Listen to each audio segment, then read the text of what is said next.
오늘 제목은요, 그리스도를 믿는 성도들의 참된 경배라는 제목입니다. 여러분, 크리스마스가 원래 라틴어에서 유래가 됩니다.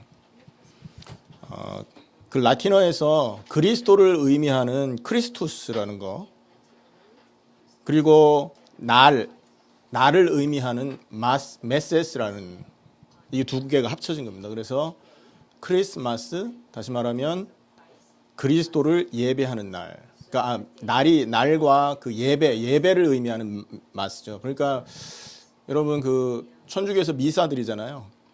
미사가 예배인데 그 미사가 거의 마스에서 예배된 기인이 된 겁니다. 그래서 크리스마스라는 이 말은요, 그리스도를 예배하는 날이다라는 뜻이에요. 자, 그런데 여러분 정말 그리스도를 예배하기 위해서라면 그리스도가 누군지 알아야 됩니다. 그리스도가 무엇인지 알아야 되죠. 그리고 예수를 그리스도로 믿는 믿음이 마음에 정말로 자리 잡혀야 그리스도를 예배하게 됩니다. 기본적으로 예배라는 건 생각해 보면요, 우리 자신이 없어야 가능해지는 거예요.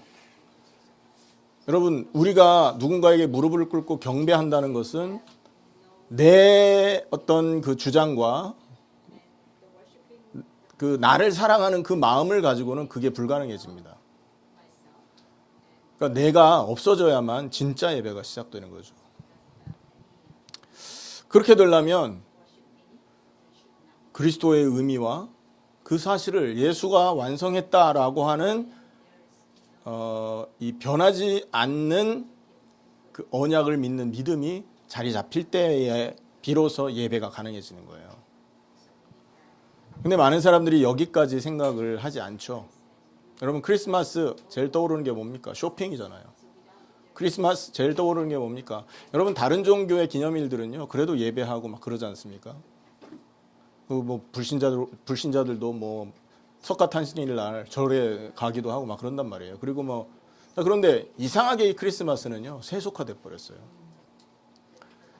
그리스도께서 오셨는데 그 그리스도를 예배하라고 그러는데 예배가 아니라 쇼핑하고 친구들 만나고 선물 주고 파티하고 그게 답니다. 왜냐? 성경이 말하는 그리스도의 의미를 놓치고 있고, 그리고 그 그리스도가 예수라는 것을 믿는 믿음이 없기 때문에 그냥 우상숭배하는 겁니다. 자기를 위해서 쇼핑 가는 거지. 자기를 위해서 친구 만나고 즐기는 거죠. 자기를 위해서 파티하는 거죠. 전부 우상숭배인 거죠. 그래서 오늘은 참된 경배를 알기 위해서 참된 경배를 하기 위해서 성경 몇 군데를 찾아보면서 정말 그리스도에 대한 믿음을 다시 한번 점검하는 시간이 점검하는 시간을 가지려고 합니다. 여러분, 이 그리스도는요, 말씀대로 이 땅에 오신 분이에요. 구약에 하나님의 예언, 하나님께서 말씀을 통해서 선지자들에게 미리 얘기했었던 내용들이 존재한다는 겁니다. 그리스도의 오심에 대한.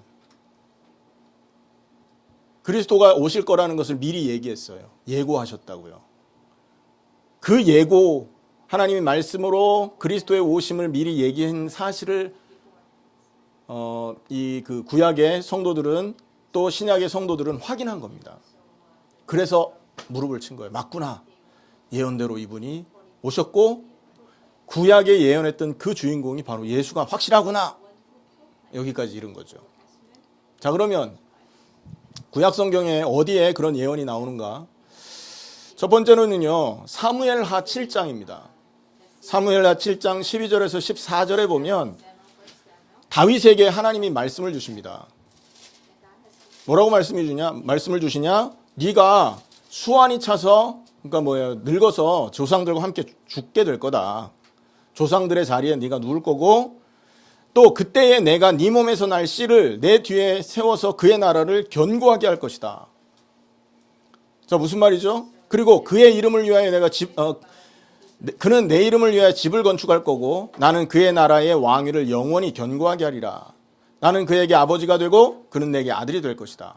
지금 몇 가지 예언이 나왔죠. 첫 번째 뭐냐면 다윗의 후손, 그러니까 다윗의 씨 중에 누군가가 온다 그랬단 말이에요. 그죠? 그 다윗의 씨가 누굽니까? 다른 말로 말하면 다윗의 후손이라는 거죠.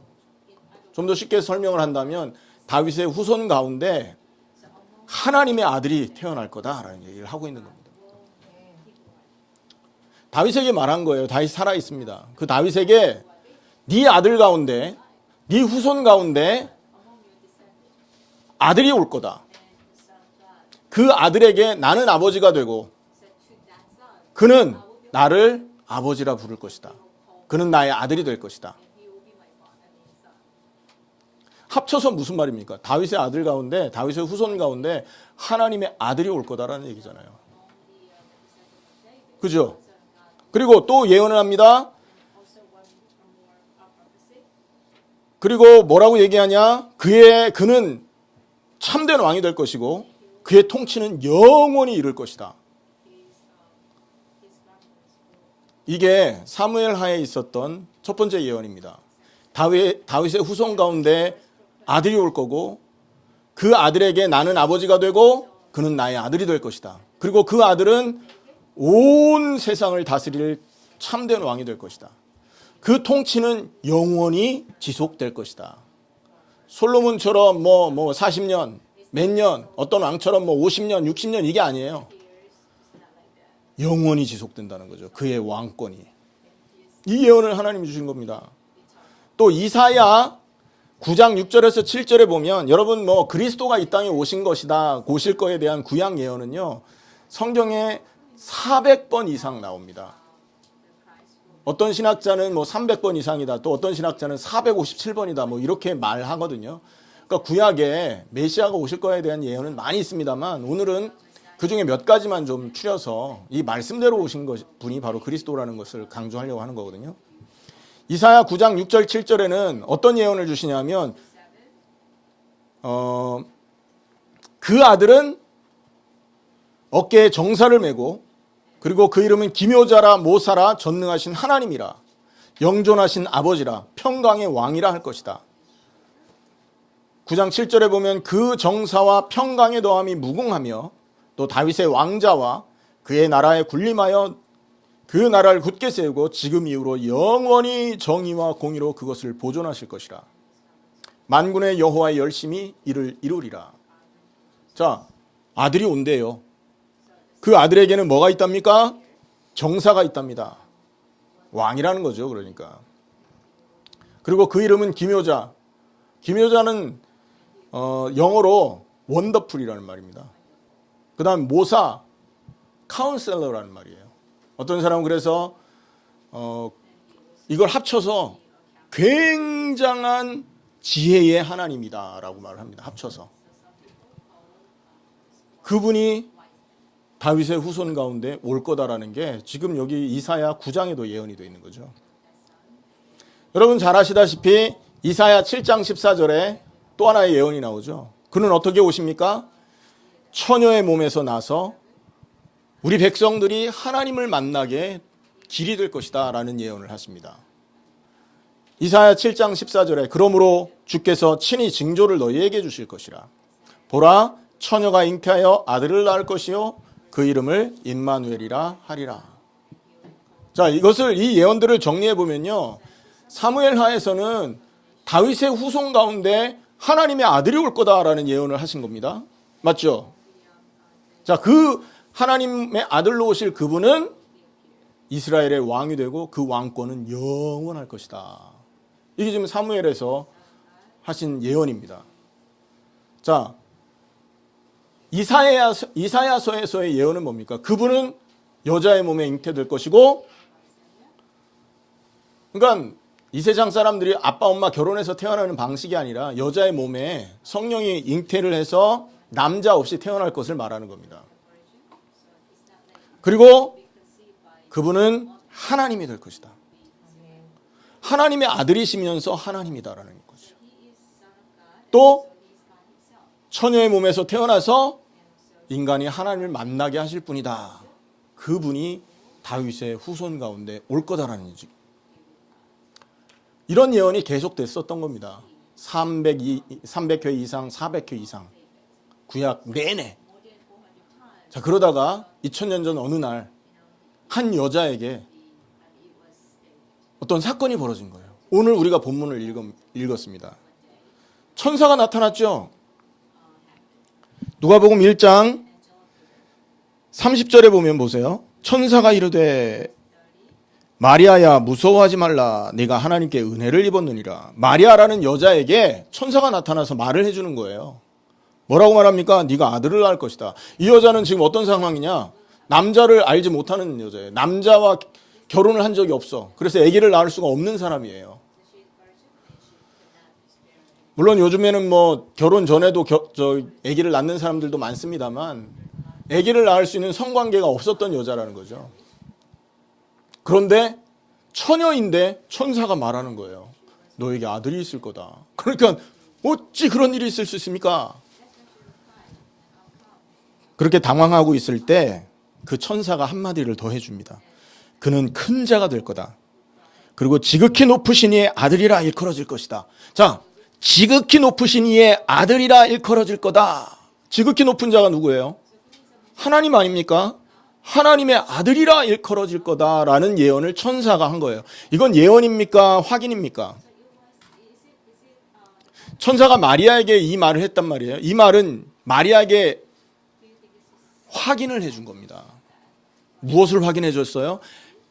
사무엘하 7장 14절에 있었던 그 예언을 확인해 준 거예요. 다윗에게 말했잖아요. 네가 조상 나이 먹어 죽어서 조상들과 함께 할 거고 네 아들 중에 네 씨 중에 내 아들이 태어날 거다라는 얘기 했지 않습니까? 네 후손 중에 내 아들이 태어날 거다. 나는 그에게 아버지가 되고 그는 나에게 아들이 될 것이다 라는 예언을 다윗에게 해줬다니까요. 그런데 그 말을 천사가 수백 년 지난 이후에 마리아에게 와서 확인을 해준 거예요. 너에게 아들이 있을 거다. 그 아들의 이름을 예수라 해라. 그는 큰 자가 될 것이고 지극히 높은 자의 아들이라 일컬어질 것이다. 자, 그럼 이 두 개의 말씀에 그 연관이 생기는 거잖아요. 사무엘 하에는 다윗에게 하나님 말씀했지만 누가복음에서는 천사가 마리아에게 이 얘기 해준 거예요. 그러니까 그 말은 뭐냐? 너에게 지금 사무엘에서 예언됐었던 그 일이 성취되고 있다는 걸 확인해 주는 거예요. 이해되십니까? 바로 이 천사의 확인을 이 마리아가 받은 거죠. 그리고 32절 계속 읽어보면요. 지극히 높은 이의 아들이라 일컬어질 것이요. 주 하나님께서 그 조상 다윗의 왕위를 그에게 줄 것이다. 다윗의 왕위를 준대요. 뭡니까 이게? 다윗의 후손이라는 거죠. 그죠? 사무엘 하에서 그가 내 집을 지을 거고 그가 왕이 되고 그 왕위가 영원할 거다라는 말씀을 주셨잖아요. 기억나시죠? 그 예언을 천사가 다시 한번 확인하는 거예요. 그가 뭐가 된다? 다윗의 왕위를 갖고 태어날 거다. 그리고 33절에 보면 영원히 야곱의 집을 왕으로 다스릴 거고 그 나라는 영원할 것이다.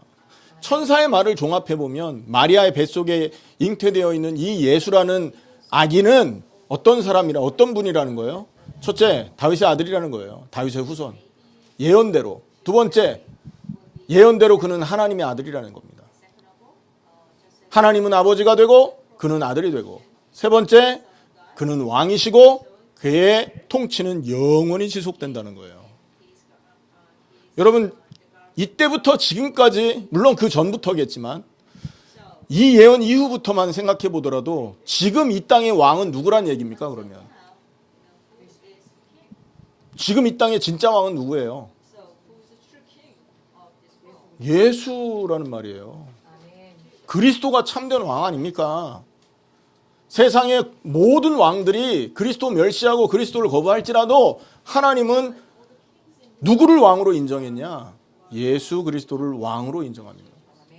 그래서 지금 드러나 있지 않지만 우리는 그리스도의 나라에 살고 있는 거예요. 통치 가운데. 이 그리스도의 통치가 드러나는 날이 오죠. 그때가 언제입니까? 예수님이 재림할 때입니다. 예수님이 재림을 통해서 이 땅에 나타나면 그 왕에게 순종하고 그 말씀을 따르던 사람들은 하나님의 나라로 옮겨질 것이요, 그렇지 않은 사람들은 심판 가운데 거하게 되는 것이에요. 그리고 지금이 굉장히 중요한 시간입니다. 보이지 않지만 믿는 믿음이 있냐 없냐, 이게 중요한 거죠. 이해돼요?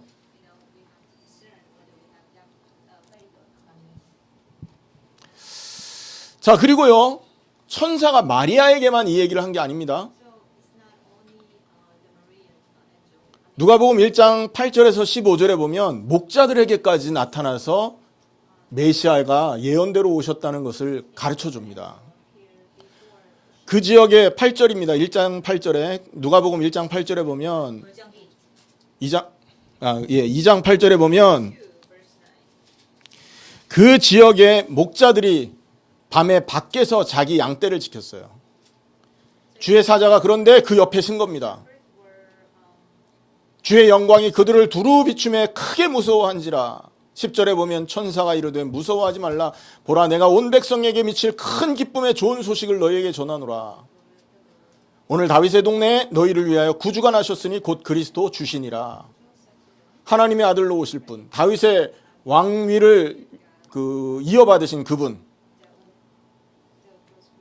그리고 하나님이 예언하셨던 그분이 바로 누구다? 그리스도다라는 얘기입니다. 그러니까 여기서 우리가 뭘 생각해야 되냐? 여러분, 그리스도를 설명하는 단어가 있는데 그게 뭐냐면 하나님의 아들이라는 단어. 이 그리스도라는 이 단어를 설명하는 게 바로 다윗의 후손이라는 단어. 그리고 이 그리스도라는 단어를 설명하는 게 뭐냐? 인자. 우리가 오늘 찾지는 않았습니다만 인자, 이런 단어들이 있는 겁니다. 그래서 하나님의 아들로 다윗의 후손으로 인자로 이 땅에 등장하시는 그분이 누구냐? 바로 그리스도다라는 얘기예요. 그런데 그 예언을 하나님이 구약의 선지자들에게 주셨다가 천사의 입을 통해 확인시켜 주는 겁니다. 마리아와 예수님이 탄생하는 그 시간에. 그 말은 무슨 말이죠? 마리아의 몸에 잉태되었던 그분은 예언대로 이 땅에 오실 그리스도다라는 말인 겁니다. 그리고 그는 온 세상을 통치하고 있는 주인이라는 말이에요. 온 세상의 통치, 왕이잖아요, 왕. 그 왕 밑에 우리는 그 왕을 따르는 백성들인 겁니다. 그래서 우리는 그를, 예수님을 주님으로 부를 수 있어야 되는 거예요. 우리의 주인이라는 거죠. 우리의 통치자라는 것이죠. 그 얘기를 천사의 입을 통해서 목자들에게도 들려줬다는 거예요. 구약에 예언이 있었고 그 예언이 이렇게 완성되고 있다는 사실을 천사가 그 시대 사람들에게 이렇게 확인시켜줬다는 거죠. 그러면 이런 여러 가지 사건을 종합해 봤을 때 마리아의 뱃속에 잉태되었던 그분은 다윗의 후손이고 하나님의 아들이고 이 땅의 모든 권세 위에 가장 영광스러운 권세를 갖고 계신 참된 왕이다라는 것을 우리가 알 수 있는 것입니다. 자, 그래서 보면 예수님의 제자들 중에 이 사실을 고백한 사람들이 있었던 거예요. 예수님을 3년 동안 따라다니다가 확인한 겁니다. 말씀을 내가 알고 있었는데 예수님을 따라다니다 보니까 이분이 예언대로 하나님의 아들이고 예언대로 그분이 그리스도구나, 이걸 알아차린 사람들이 나온 거예요. 그 중에 한 사람이 우리가 잘 아는 베드로입니다. 마태복음 16장 13절에서 19절에 보면 우리 잘 알잖아요. 사람들이 인자를 누구라 하느냐? 여기서 인자라고 묻지 않습니까? 인자라는 말은 다니엘 7장에 나오거든요. 그 인자에게 하나님이 왕권을 허락하십니다. 다니엘이 보는 자리에서, 환상으로 보는 자리에서. 자, 그런데 예수님이 제자들과 걷다가 빌립보 가이사랴 지방에 들어가서 뭐라고 말하죠? 인자를 사람들이 누구라 하느냐라고 했어요. 예수님은 자기 자신을 보고 인자라고 말했습니다만 사람들은 예수님을 그렇게 보지 않았죠. 예언의 성취자로 말한 겁니다, 예수님은. 그러나 사람들은 예수님을 그냥 단순히 선지자 중에 한 사람, 단순히 엘리야, 예레미야, 세례 요한 이런 수준으로만 바라본 거죠. 그러니까 뭐죠? 성경에서 가르쳐주고자 하는 그 가장 중요한 핵심, 바로 예수님이 구약에 예언되었었던 메시아라고 하는 이 가장 중요한 핵심만 그 시대 사람들이 놓쳤던 거예요. 사회운동하는 분으로, 또 사랑과 박애를 베푸시는 분으로, 혹은 능력과 기적을 행하는 분으로, 말씀 가르치는 수준으로만 그 시대 사람들이 쳐다봤던 거예요. 그러니까 하나님이 가르쳐 주려고 하는 그것을 이 사람들이 갖고 있지 못했던 거죠. 그런데 베드로가 말합니다. 너는 나를 누구라 하느냐 했을 때 베드로의 대답이 뭐죠? 주는 그리스도시요 살아계신 하나님의 아들입니다. 이거 고백했잖아요. 주라는 말은 뭡니까? 당신이 온 우주 만물의 통치자이십니다. 내 인생의 생사 화복까지도 주관하시는 참된 주인이요 참된 왕이십니다. 라는 뜻인 겁니다.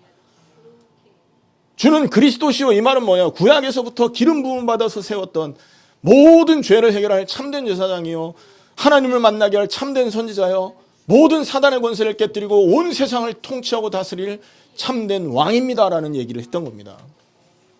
그리고 또 뭐라고 합니까? 살아계신 하나님의 아들입니다. 사무엘 하에서 다윗에게 예언했던 다윗의 후손으로 오시기로 했고, 참된 왕권을 갖고 오셔서 하나님의 아들로 오셔서 영원 무근토록 하나님의 나라를 다스릴 그 왕권을 갖고 계신 그 아들이 바로 당신입니다 라는 얘기를 하니까요. 그래서 인자라는 말과 하나님의 아들이라는 말은 같은 말이에요. 인자라는, 하나님의 아들이라는 것은 하나님의 권능을 이렇게 드러낼 수 있게 위해서 사용하는 단어입니다. 그렇지만 인자라는 거는요, 겸손의 모습으로 인간을 구원하기 위해서 낮고 천한 모습으로 오신 그거를 말하는, 그러나 의미하는 바는 똑같은 겁니다. 그분이 뭐라는 거죠? 그리스도라는 거예요. 제자들 중에 그것들을 아는 사람들이 생겼던 거죠. 자, 제가 왜 이 얘기를 지금 여러분에게 나누어 드렸냐? 기억해 보십시오. 얼마나 많은 사람들이 크리스마스 얘기해요. 얼마나 많은 사람들이 여기 모여서 저기 모여서 하나님 그리스도 오신, 그러니까 뭐 파티한다고 모여서 뭐 난리법석 떱니까? 과연 그런데 그 사람들 마음속에 이 사실을 믿는 믿음이 있겠냐는 거예요. 여러분, 이 믿음이라는 건요, 듣는다고 생기는 게 아닙니다. 이 믿음이라는 것은요, 알았다고 생기는 게 아니에요. 믿음이라는 게 뭡니까? 내 마음에, 내 속에서 나타나는 심령의 변화라고요. 내 마음 깊숙한 곳에서 일어나는 변화가 바로 믿음이라는 거예요. 그런데 듣는다고 이 마음이 흔들리고 변화되는 게 아니잖아요, 여러분. 그렇습니까? 아닙니까? 맞잖아요. 여러분 생각해 보세요. 믿어라라는 얘기는요, 행위 쪽에 강조가 있잖아요. 예수를 믿어야 된다, 이 말은 믿어야지라는 거지, 믿어야지라는 어떤 움직임과 행동을 표현한다고요. 그런데 여러분 생각해 보세요. 믿음이라는 말은 뭡니까? 딱 명사형입니다. 내 마음속에 존재하는 어떤 무엇인가를 말하는 거예요. 맞죠? 그러니까 들었다고 해서 믿음이 내 마음속에 남게 되는 건 아니라는 거죠. 많은 사람들이 크리스마스 알고 있어요. 오늘도 교회에서 뭐 하나님 찬양한다고 모여서 예배한다고 뭐 난리 났을 겁니다. 그럼 과연 얼마나 많은 사람들, 거기에 모여 하나님을 찬양하고 있는 사람들 마음속에 믿음을 갖고 그 자리에 참여하고 있는 사람은 얼마나 될까? 정말 예언대로 오셨던 그분이 바로 예수구나. 하나님의 아들이 올 거다. 인자가 올 거다. 왕이 올 거다. 하나님을 만나게 해줄 그분이 올 거다. 라는 예언을 계속 하셨는데 그 예언대로 오신 분이 이분이구나. 천사도 확인해 줬고 하나님도 확인해 줬던 그분이 바로 이분이구나라는 사실을 믿는 믿음의 사람이 얼마나 되겠냐는 거예요. 그래서 이 세상 사람들은 크리스마스를 다른 의미로 축하를 하고 있는 것입니다. 여러분, 화이트 크리스마스 들어보셨죠? 사람들이 뭐 화이트 크리스마스 노래도 있잖아요. 근데 이 화이트 크리스마스의 뜻은요, 사람들이 그런 얘기 합니다. 눈 내린 흰 들판같이 거룩하고 깨끗하게 지키는 성탄절을 의미한대요. 화이트 크리스마스는요. 그런데 있잖아요. 그것만 있는 게 아니더라고요. 그 반대 블랙 크리스마스도 있어요. 블랙 크리스마스는요, 성탄 케이크 밑에 수표를 넣어서 자기 자신 유익을 위해서 뇌물 바치는 기회로 삼는 뒷문 거래의 어두운 성탄절을 의미한답니다. 그래서 요럴 때 보면 왜 아부하기 좋지 않습니까? 명절이니까 뭐 상사라든지 뭐 이렇게 높은 사람들한테 가서 이렇게 돈 주고 블랙 커넥션을 이어가는 거죠. 또 있어요, 여러분.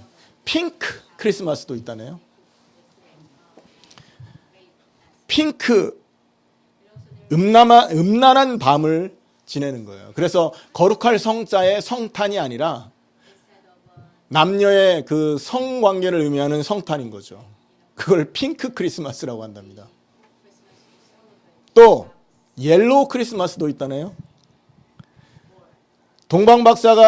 동방박사처럼 주님께 귀한 것을 바치지 않고 인색한 노랭이,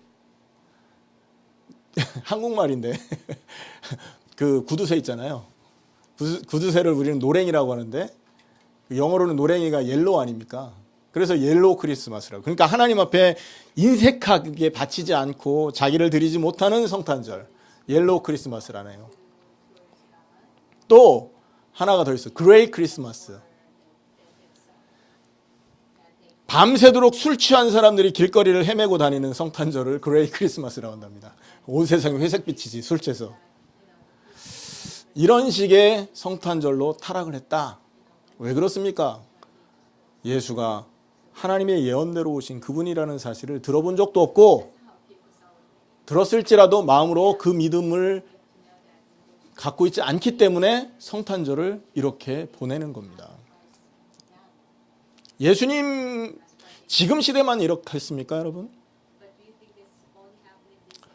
여러분, 예수님 시대에 그리스도가 오셨다는 것을 알았던 사람들이 있어요. 그 사람들이 누구죠? 구약을 연구하던 바리새인 서기관들입니다. 동방박사들이 헤롯 대왕한테 찾아갔을 때 질문했잖아요. 유대인의 왕으로 오신 분이 어디 있냐라고 질문했습니다. 그때 헤롯 대왕이 어디에서 태어났는지를 알아보라고 명령을 내렸죠. 서기관 바리새인들한테. 자, 그런데 이 사람들은요, 성경을 얼마나 잘 알았는지 딱 묻자마자 유대 땅 베들레헴일 것입니다 라고 얘기해 줍니다. 성경 박사예요. 딱 물어보니까 그냥 자동으로 얘기를 해요. 여러분, 정말로 그 유대인과, 아니, 그 바리새인과 서기관들이 메시아 그리스도가 유대 땅 베들레헴에 오셨다는 것을 마음으로 믿었다면 어떤 행동을 했었을까요? 아, 우리 조상이 이렇게 기다리던 참된 왕이 오셨구나. 야, 이렇게 우리가 이 고난에서, 고통에서, 죄악에서 우리를 건지실 메시아 하나님의 아들이 오셨으니까 빨리 가서 그분을 경배하자. 정말 믿음이 있었다면 그렇게 했겠죠. 근데 그들은 어떻게 했습니까? 절대 그거 안 했어요. 경배하러 왔습니까? 성경을 하나님 경배하려고 봤나요? 아니잖아요. 자기 지위 유지하기 위해서 본 겁니다. 그리고 헤롯 대왕한테 골자질 했지 않습니까? 헤롯 대왕에게 답을 해주는 순간 그 예수에게는 어떤 일이 생길 걸 이들은 알고 있었잖아요. 죽이려고 하는 의도로 물었던 걸 이 사람들은 알았을 거예요. 그런데도 대답해 줬습니다. 그죠? 그러니까 무슨 말이에요? 이들은 알고 있었으나 믿지 않았던 거예요. 마음의 믿음을 소유하고 있지 않았던 사람들이라는 거죠. 또 한 사람 나옵니다. 헤롯 대왕 어떻습니까? 그리고 그 시대 이스라엘 사람들. 여러분, 헤롯 대왕이 동방박사의 질문을 가지고 바리새인 서기관의 답을 듣잖아요. 아, 유대 땅 베들레헴이구나. 정말로 헤롯 대왕이 이 사실을 믿었다면, 그분이 그리스도라는 걸 정말 믿었다면 어떤 반응을 했어야 됩니까? 찾아가서 경배해야죠. 당신은 나의 통치자입니다. 나는 비록 이 땅에서 왕의 자리를 갖고 있지만 내 인생 모든 것을 통치하시는 분은 바로 당신입니다 라고 그 앞에 무릎을 꿇어야 된다고요. 그런데 헤롯이 무슨 짓을 했어요? 아기를 다 죽이라고 군대를 보냈다니까요. 2살 밑에 태어난 지 2살 안 되는 아이는 다 죽었습니다. 그래. 그 베들레헴과 유대 땅에. 성경은요, 하나님은요, 성경을 통해서 하나님의 아들이 올 거다라는 걸 얘기했고, 그 하나님의 아들은 왕이시다. 그 왕권은 영원하다. 그리고 그분은 영존하시는 하나님이고 평강의 왕이 될 거다. 기묘자가 모사할 거다라는 얘기를 계속했습니다. 성경을 통해서. 뿐만 아니라 천사가 그걸 확인해 줬어요. 야 봐라. 하나님의 예언대로 그 일이 이렇게 일어났다. 여러분 마태복음 1장에는요. 마리아에게 천사가 했던 얘기 중에 하나가 또 있죠. 이사야 7장 14절 얘기해 주잖아요. 보라 처녀가 잉태하여 아들을 낳을 것이다 라는 걸 확인해 줬잖아요. 그런데 사람들은 안 믿는 거예요. 그 말을 듣고도. 오늘 어떤 날이냐? 이 하나님의 아들이 오신 날입니다. 사람들은 이거를 믿지 않으려고 있잖아요. 에이 무슨 말이야. 12월 25일이 무슨 크리스마스냐? 증거 있냐? 그날은 태양신 섬기는 날이다. 그래서 나는 뭐 크리스마스고 뭐가 없다. 이런 사람들이 있어요. 여러분 우리가 날짜가 중요한 게 아니잖아요. 예언대로 그분이 오셨다는 게 중요하지. 한 날을 정해서 우리가 그분을 예배하는 게 중요한 거지. 그래서 어떤 의미로는요. 크리스마스만 예배하는 날이 아닌 겁니다. 우리의 예배는 날마다여야 되는 거 아닙니까? 그 사실을 정말 믿고 있다면. 그렇죠. 안 믿으려고 하는 거예요. 들어도. 이 자리에 우리 그런 사람들이 있다면 오늘 회개하시기를 축원합니다. 예수는 어떤 분입니까? 성경의 모든 선지자의 입을 통해서 우리에게 오실 분으로 예고되었던 분입니다. 그분은 하나님의 아들. 여러분 생각해 보세요. 왕의 아들만 돼도, 저 중동 지방의 부자 아들만 돼도 이 미국에서 얼마나 떵떵거리고 자신감 갖고 삽니까? 그런데 그 수준이 아니에요. 예수님은 하나님의 아들로 오신 분이에요.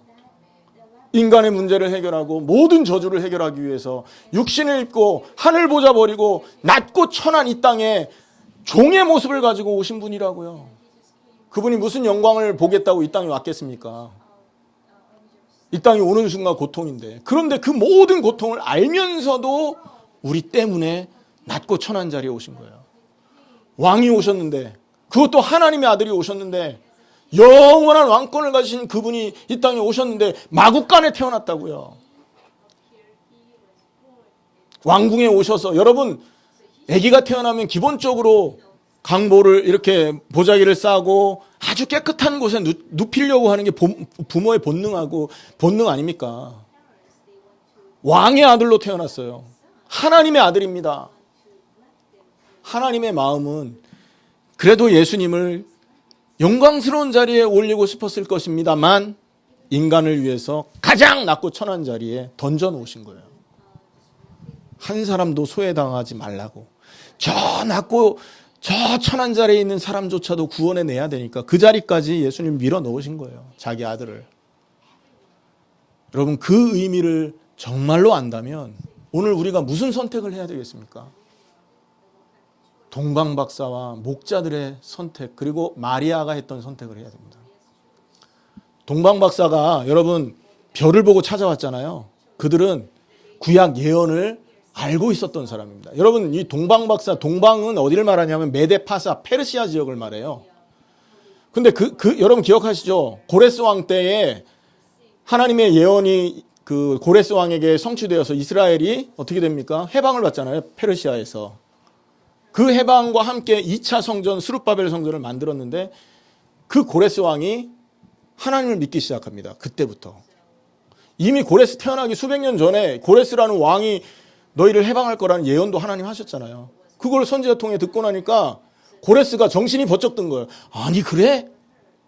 그때부터 하나님을 믿기 시작한 겁니다. 그래서 그 지역에 하나님을 믿는 신앙들이 퍼졌던 거예요. 그런데 그 중에 동방박사라는 사람들은 별을 연구하는 점성술사들이거든요. 이 사람들이 별을 연구하다가, 그러니까 메시지를 알고 있는 거죠. 신앙을 갖고 있는 사람 중에 점성술사들이 하늘을 보는데 민수기에 있는 말씀처럼 일이 벌어지는 겁니다. 자, 한번 보시겠습니다, 여러분.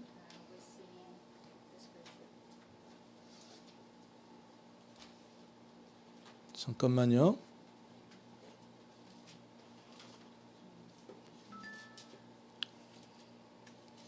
자,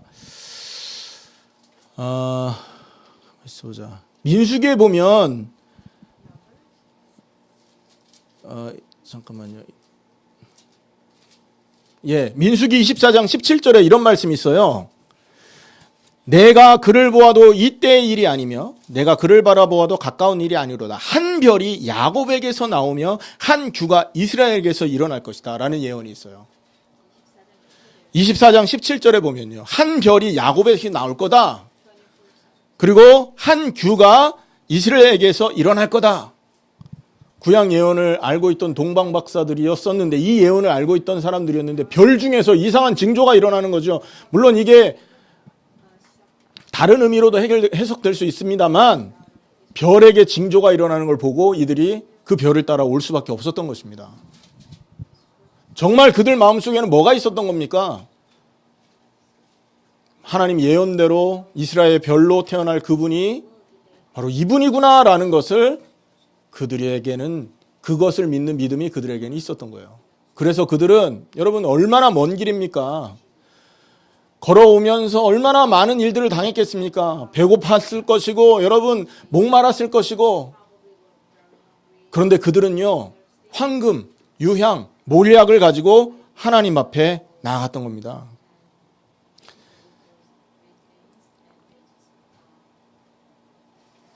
그리고는 그 앞에 경배를 했죠. 예루살렘에 있는 사람들은 알아보지도 못하는 그 메시아 그리스도 예수께 저 멀리에서 믿음을 가지고 와 경배를 한 겁니다. 여러분 근데 생각해 보세요. 자기가 그렇게 오랫동안 기다리던 왕을, 그 많은 어려움들을 통과해서 찾았는데 얼마나 마음에 기쁘겠어요. 내가 그렇게 기다리던 이 메시아가 이 자리에 와 있구나. 기쁘다.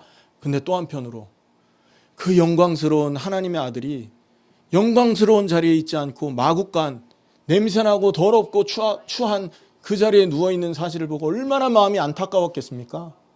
여러 가지 감정이 복합돼서 여러분 예배드리며 경배하면서 눈물을 흘렸을 것 같은, 여러분 눈물 흘리면서 하나님을 예배했을 것이 예상이 됩니다. 왜? 그들의 모습을 보면. 황금, 유향, 여러분 황금 얼마나 비쌉니까? 유향, 몰약 얼마나 비쌉니까? 황금은 왕을 상징하고요. 유향은 선지자의 향을 말하는 겁니다. 그 다음에 몰약은요, 시체에 바르는 걸 말하는 거예요. 시체, 죽음, 그리스도의 제사장 역할. 유향, 선지자에게 올라가는 거죠. 하나님의 말씀과 기도가 선지자 통해 하나님께 올라가죠. 선지자, 황금, 왕을 말하는 거예요. 그들이 갖고 왔던 재물은 그리스도에게 드려지는 재물이었던 겁니다. 이해되십니까? 또 보세요. 여러분 잠자고 있었던 목자들, 천사에게 말을 듣자마자 어떤 행동을 했어요? 천사에게, 목자들이 지금 양을 치다가 천사의 얘기를 듣고는 그 다음에 했던 일이 뭡니까? 마구간으로 쫓아간 거 아닙니까? 그럼 거기에서 하나님을 찬양하지 않습니까? 자, 천사가 말을 해주고 성경이 말을 해주고 하나님의 예언이 성취됐다라는 그 언약이 마음의 믿음으로 딱 들어가니까 이런 행동으로 바뀌어지는 거예요. 근데 우리가 얼마나 많은 크리스마스를 지내왔어요. 수없이 많은 크리스마스를 지내오면서 과연 우리는 이런 믿음으로 하나님 앞에 경배하고 있었느냐 생각해 봐야 됩니다. 결론입니다. 말씀이 성취됐다는 사실을 알지 못한 결과, 또 말씀이 성취됐다는 것을 알았을지라도 믿음을 갖지 않았기 때문에 그들이 했던 모든 행위는 하나님과 상관이 없는 것이었던 것입니다. 크리스마스의 주인은 예수님 아닙니까? 그런데 가장 기뻐해야 될 크리스마스 주인이 슬퍼하고 있어요. 왠지 아십니까? 잔치상은 차려져 있고 많은 사람들이 시끄럽게 떠들고 있지만 예수가 그리스도라는 사실을 마음에 믿고 그를 고백하는 사람이 없으니까 얼마나 슬프겠습니까? 하지만 오늘 저와 여러분에게 예수를 그리스도로 믿는 믿음이 우리 마음속에 담겨져 있고 십자가의 그 죽음과 함께 내가 죄악을 따르던 옛사람의 모습이 죽고 없어졌다는 이 사실을 믿는 믿음을 가지고 예수님은 나의 온 우주 만물을 다스리는 왕이시오, 나의 주인이시오, 그분은 하나님이시오, 인자라는 사실을 마음에 믿는 믿음을 가지고 오늘 하나님 앞에 예배를 드린다면, 그리고 오늘 하루 또 내일 또 크리스마스잖아요. 이런 마음으로 하나님께 예배를 드릴 수 있다면 하나님을 가장 기쁘게 하는, 크리스마스의 주인공 되신 예수님을 가장 기쁘게 할 수 있는 사람이 되는 줄 믿습니다. 오늘 말씀 마치겠습니다. 이 말씀을 근거로 하나님께 의미 있는 경배를 드리시기를 예수님의 이름으로 축원합니다. 우리 기도합니다. 하나님, 참으로 감사를 드립니다.